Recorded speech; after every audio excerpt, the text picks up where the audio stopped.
In Python, logical operators are used to combine multiple conditions and evaluate them as a single expression. The three logical operators are: and this operator returns true if both the left and right conditions are true, otherwise it returns false.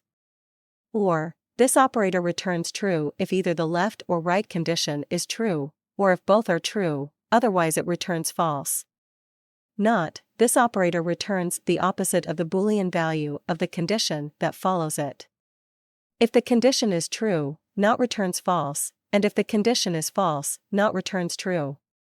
Here are some examples of logical operators in action. In the first example, the AND operator is used to check if both x greater than 3 and y less than 15 are true.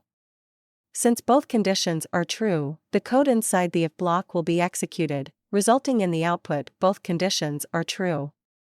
In the second example, the OR operator is used to check if either x less than 0 or y less than 0 is true.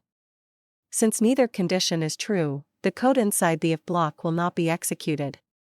In the third example, the NOT operator is used to check if x is not equal to y.